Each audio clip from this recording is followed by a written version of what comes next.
tá certo? Então essas são as medidas de caráter administrativo e organizacional. Teve problema com ruído, começou a ter incidência de perda auditiva, fisicamente se afasta do ruído e diminuir jornada de trabalho. Utilização de equipamentos de proteção individual, EPI.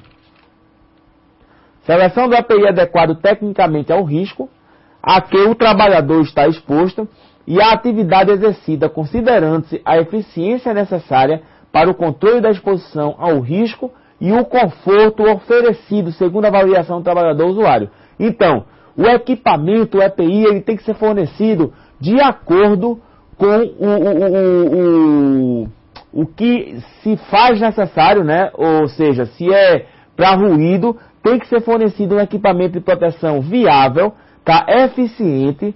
Então a norma estabelece isso, certo? E o PCA, por sua vez, ele orienta a questão do EPI, apesar que o EPI é uma função nossa, indicar, tá certo? O fono que vai coordenar o PCA, ele vai orientar também o melhor tipo. Tem pessoas que têm um canal auditivo menor do que o outro, tá? Tem pessoas que têm um canal mais sensível do que o outro, então geralmente o fone indica o tipo de material, o tipo de equipamento que deve ser feito o protetor auricular. Utilização de equipamento de proteção individual, o EPI, né? Programa de treinamento é interessante na questão do EPI, tem que ser instituído, o PCA institui isso. Programa de treinamento dos trabalhadores quanto à sua correta utilização e orientação sobre as limitações de proteção que o EPI oferece. É muito fácil você pegar um EPI e entregar ao trabalhador, tome. A partir de agora você vai usar. Agora, como é que ele vai usar? Será que o protetor auricular é de qualquer jeito? Você tem que ensinar como coloca, como retira, tá? Como se limpa, como se manuseia. Não é tão simples assim. Você tem que ensinar todos os trâmites, tá? Para que aquele trabalhador possa usar corretamente aquele equipamento de proteção individual. Estabelecimento de normas ou procedimentos para promover o fornecimento, o uso, a guarda, a higienização, a conservação, a manutenção e a reposição do equipamento de proteção individual, visando a garantir as condições de proteção originalmente estabelecidas. Então são medidas que viabilizam a boa conduta quanto ao uso, tá, do equipamento de proteção individual. Aí você tem os EPIs auditivos, a qualificação do EPI. Todo EPI deve possuir certificado de aprovação. O próprio PCA, o Programa de Conservação Auditiva, especifica isso. CA é certificado de aprovação, expedido pelo Ministério do Trabalho. Se você quer ter certeza que aquele EPI realmente, o CA é válido, você vai lá no Ministério do Trabalho, www.mte.gov.br, entra lá na parte de fiscalização do trabalho, e você tem lá a parte de EPIs, tem CA. Você digita o número e você vai ver se aquele CA está válido ou não. Aí tem alguns trâmites da NR6, né? O EPI de fabricação nacional importado só poderá ser colocado à venda com o certificado de aprovação do Ministério do Trabalho. Características de um EPI, no caso protetor auditivo. Tá? O que é que esse protetor, esse EPI, tem que ter para ser um bom equipamento para o meu funcionário? Então vamos lá. Ele tem que ter um bom nível de atenuação, ou seja, o que é atenuação? É justamente a redução do nível de ruído, que nós chamamos o NRR, tá? O nível de redução de ruído. E o nível de redução de ruído, você olha no EPI, você olha na embalagem lá dele, tem a tabelinha e o NRR dele. Então, vamos supor, se ele atenua 15 decibel, só como exemplo, ele atenua 15 decibel, né? Aí, se o ruído que você tem aqui é 85, você pega 85 diminui de 15 e o trabalhador vai estar exposto aqui, 85 menos 15, tá? Vai estar exposto a 70 decibel e assim sucessivamente. Tá? Então, ele tem que ter um bom nível de atenuação, tem que ter conforto. É importantíssimo um equipamento de proteção individual ter conforto, porque o EPI não deve machucar, não deve incomodar. Compactibilidade, tá? Ele deve ser bem compacto, menor possível, para ser mais fácil de colocar, mais fácil do trabalhador transportar. E fácil higienização, tá? Ele tem que possibilitar a perfeita higiene desse equipamento. E também o custo, né? A questão do custo é interessante. É interessante que você indique um EPI bom, que atenue bem, tenha bom conforto, seja compatível ao trabalhador, seja bom para fazer a higiene, tá? Prático para higienizar e de baixo custo. É muito bom, é o bom, perfeito e barato, né? O bom, bonito e barato, como diz a história.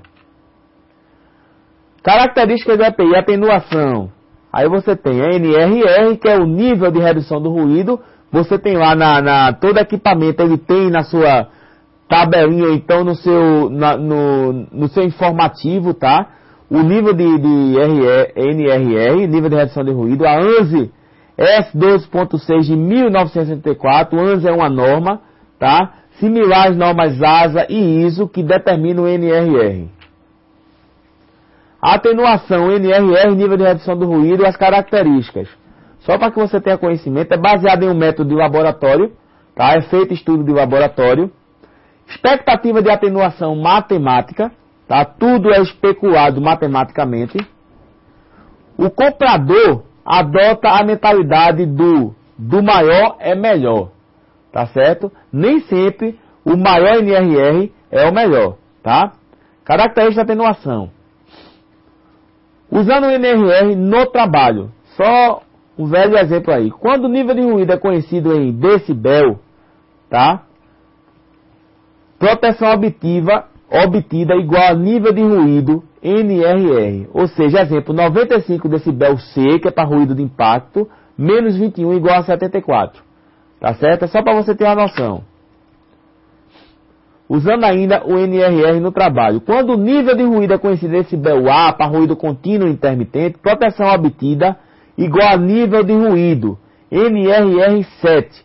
Ou seja, 95 decibel você faz menos 21, menos 7. Aí dá 81. Tá certo? Isso aí é tudo cálculo. Você vai ver muito isso em higiene do trabalho. Tá? Às vezes é complicado. É meio complicado, mas você pega 95. É obrigação do técnico fazer isso. O técnico tem que ter conhecimento, mas isso é obrigação da engenharia. Tá? Então você pega 95 menos 21 menos 7. Aí que você vai fazer. Aí você vai 21 menos 7, que é o fator.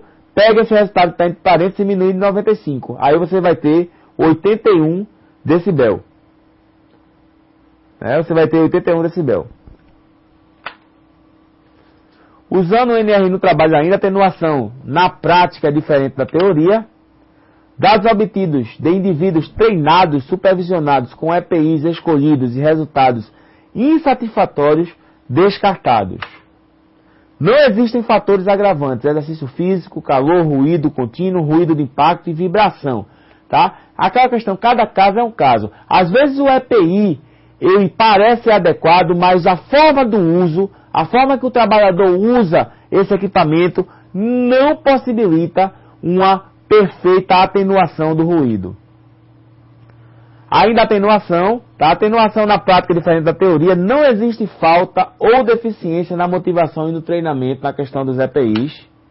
A maneira pela qual o EPI é escolhido e utilizado tem maior importância quanto à proteção do que o método utilizado para calcular teoricamente a atenuação. É aquela questão que eu lhe falei. O treinamento ele é muito importante, mostrar a forma correta de utilizar o EPI, a forma correta de inserir o plug no canal aditivo é muito mais eficiente do que se está calculando. Tá certo? Os cálculos existem, os programas existem, mas o treinamento ele é muito eficiente. Aí tem os EPIs auditivos, só para que você tenha conhecimento, características dos EPIs, as vantagens dos abafadores, são aqueles conchas, tá?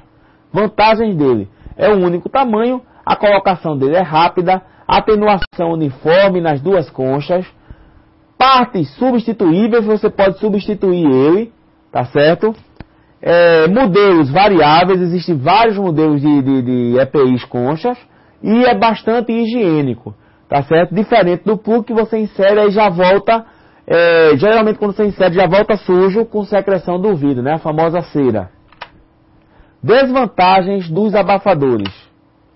Desconforto em áreas quentes, dificuldade de carregar e guardar, Interfere no uso de outros EPIs. Por exemplo, se você quiser usar um capacete, você tem que estudar um meio para acoplar, tá, esse protetor concha. Pode restringir movimentos da cabeça. Desconfortável para 8 horas de trabalho. Não recomendado o uso com cabelos compridos, barbas e óculos.